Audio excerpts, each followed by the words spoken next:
Have you ever watched a pro hit some insane shots and think, dang, next game I'm gonna pop off too? So you queue up, but what do you know? You end up whiffing every single shot. Or maybe your aim looks great in death matches, but in ranked, it looks more like this. Well, before hitting Radiant, I was exactly like you. My aim felt inconsistent and I didn't know how to fix it. Most guides at the time were just repeating the same information and real improvement felt impossible. However, after learning the tips I'm about to show you, everything changed. So that's why in this video, I'll go over 5 tips that you can use to fix your aim instantly. For the first tip, it's something that a lot of people don't talk about enough. Most coaches say your aim sucks because your crosshair placement is off or you're not aiming at heads. But no one tells you this. You just don't know how to control your mouse correctly. I'm talking about the way you physically move your mouse, with your arm, your wrist, and your fingers. If any of those are out of sync, you'll keep whiffing no matter how many death matches you try to grind. Let me explain. If your sensitivity is too high, you're probably flicking and microadjusting using just your wrist and fingers. That's why your aim feels jittery. You've basically cut your arm out of the equation. And if your sensitivity is too low, you're probably over-relying on your arm to aim. That slow sense makes your flicks feel slow, and turning 180 degrees to dodge flashes requires a dinner table-sized mouse pad. So first, fix your setup. You need enough desk space and a mouse pad that lets you move freely. Then, pick a sensitivity that lets you use all 3 aiming systems: your arm, wrist, and fingers. The average EDPI that pros use is 267, which is around 800 DPI at 0.33 in-game sensitivity. You don't have to copy that, but if your sensitivity makes you do a 720 when you move an inch, yeah, you're trolling. Once you've figured out a comfortable sensitivity, we move to the next step, training your weaknesses. And this is where most people mess up. If your microadjustments feel twitchy or inconsistent, that might be because you're struggling to make finer, precise adjustments with your wrist and fingers. To fix this issue, raise your sensitivity temporarily by 50% or maybe even 100% and run some bots in the range, even at medium difficulty. Don't rush. Focus on steady, precise micro adjustments. You can also try aim-lapse static clicking scenarios. They'll force you to snap with your wrist and fingers only. It'll feel weird at first, but that's the point. You're isolating and training fine motor control in order to improve your precision. If you prefer Kovacs, I also have a free playlist that you can use inside my Discord server. Link for that is in the description. Now, on the flip side, let's say you're struggling with crosshair placement and general flicks towards the target being completely off. In that case, it might be that you have poor control over the use of your arm while aiming. To fix this, lower your sense, go to the range, and select Eliminate 50 bots. Stand in the center, and each time a bot spawns, flick cleanly to it. No overflicking by miles or aiming too high or too low. Just clean, horizontal flicks with your arm. Then, go into deathmatch and play in high action spots like mid-ascent. Enemies will come from every angle, and you'll be forced to flick side to side using your arm. Remember, you're not changing your sensitivity to play better, but you're changing it to train. That's what aim pros do. But Konpeki, changing your sensitivity ruins your muscle memory. That's not true. Muscle memory is a myth that has been debunked. In fact, changing your sense helps you develop new aim muscles, and aim pros often change it daily for different scenarios that they practice on.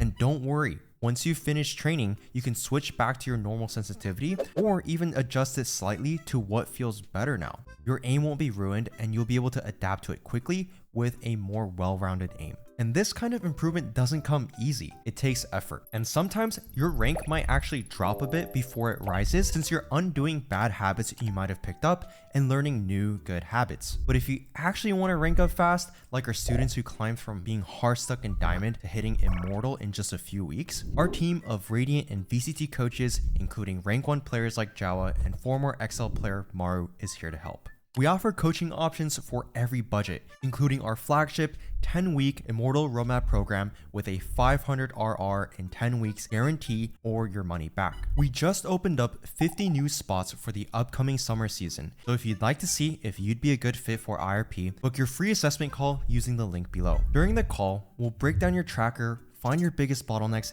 and give suggestions on how we can help.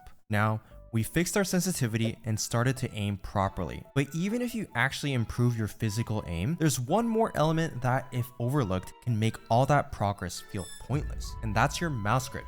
Too many players overthink mouse grips. They copy tens or force themselves into uncomfortable hand positions, and what they end up with is an incorrect grip that causes stiffness, inconsistent aim, and frustration. Your grip affects your comfort, your speed, and your accuracy. The right grip will boost your control, and the wrong grip will wreck your mechanics. So here are three main grip types. There's a palm grip, claw grip, and the fingertip grip. With a palm grip, your entire hand rests on the mouse, providing stability but limiting fine control of your fingers. It's a stable grip, but micro adjustments can feel clunky since your fingers can't move all that freely. With a claw grip, your palm slightly touches the back of the mouse while your fingers arch, offering a balance between stability and precision.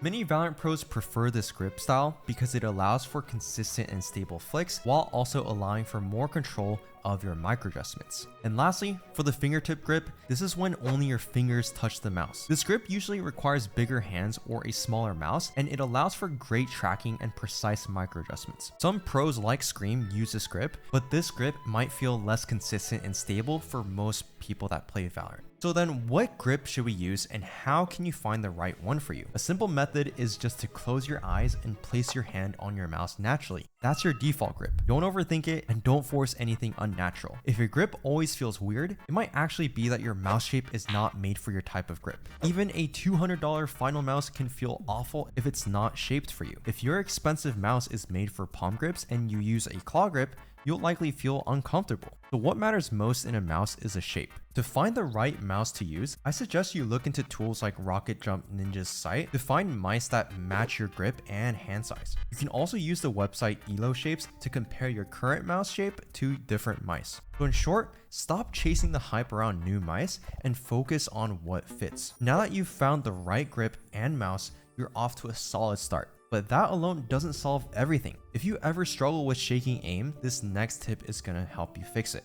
Shaking aim is one of the most frustrating problems in Valorant. You line up a shot, but at the last second, your crosshair jitters, causing you to miss. Instead of fluid, controlled aiming, your aim feels erratic and inconsistent. And shaky aim usually stems from a combination of nervousness, tension control, or incorrect technique. If ignored, it'll sabotage your ability to land critical shots and win duels. The solution? Palm aim. To quickly break it down for those of you who don't know what this is, palm aim simply means two things. Number one, you stop completely before shooting, and number two, you shoot your first bullet only when the crosshair lines up with your target. Mastering this technique helps you stay composed in high pressure situations and help you land shots like this. What is that? So the first step to fix shaky aim is tension control. Many players grip their mouse too tightly, causing micro jitters that ruin tracking and flicks. Instead, hold your mouse gently so it's secure but relaxed, like holding an egg. This allows for smoother tracking, more precise flicks, and micro adjustments for those clean, crisp shots.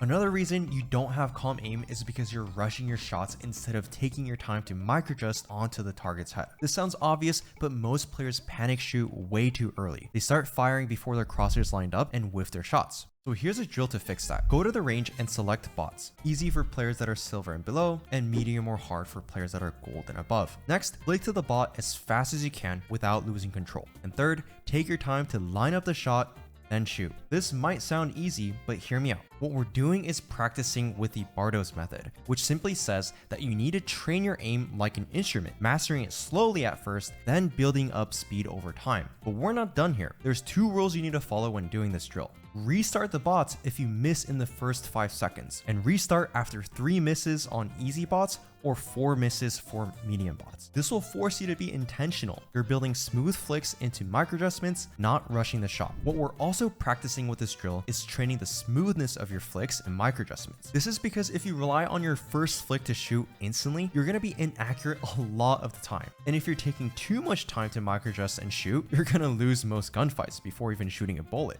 So what we're doing here with this drill is we're starting slow to make the flick to micro adjustment transition feel automatic and faster over time. Now, as much as calm aim is super helpful in a lot of scenarios, if you've watched my unscripted calm aim video, you'll know that calm aim isn't the solution for every type of gunfight. In fact, sometimes you actually need to do the quite opposite. Let's be real, everyone wants to hit those crisp headshots to post on TikTok, but what if you're actually not spraying enough? Spraying gets a bad rep, but the truth is, in tight situations against multiple enemies, spraying can save you rounds. Picture this, you're near a smoke, 2 enemies swing out, you headshot the one facing you, then you have to flick and pray to quickly one-shot the second guy. But if you just sprayed down the first target and continued your spray and flicked towards the next enemy, you've got a way better odds of killing both, or at least doing big damage. That's what spray transferring is. Another great situation where you should spray transfer is if you kill an enemy and expect another one to swing and trade their teammate.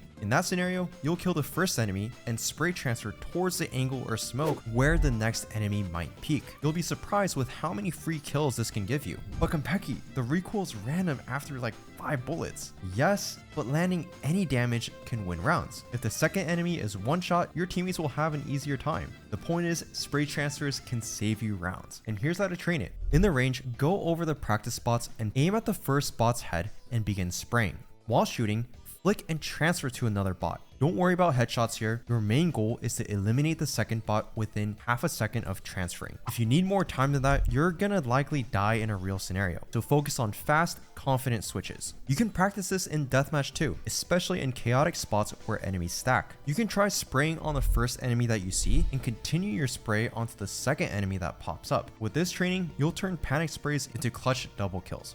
Now with that fourth tip, you're almost there. But the final piece, the thing that ties everything together, is confidence. And without it, even a mechanically gifted player can crumble. Have you ever felt like prime 10s in a deathmatch? You're peaking with confidence, hitting every shot, but the second you load into ranked, it's like your aim just disappears. It's not that your mechanics changed, but it's your confidence. If you're smurfing or you're just playing deathmatch, there's no pressure. You're able to play loose, take fights without hesitation, and trust your aim. But in ranked, your RR is on the line. So you end up second guessing your positioning, you end up playing scared, and you start missing shots that you normally hit. What most players don't understand is how much confidence impacts your aim. Without it, your insane mechanics are going to be wasted. When you overthink, your aim starts to slow down. And that's because you start to get tense, you get stuck in your head, and you start running through every possible outcome instead of just reacting. And in Valorant, that moment of hesitation is a free kill for the enemy.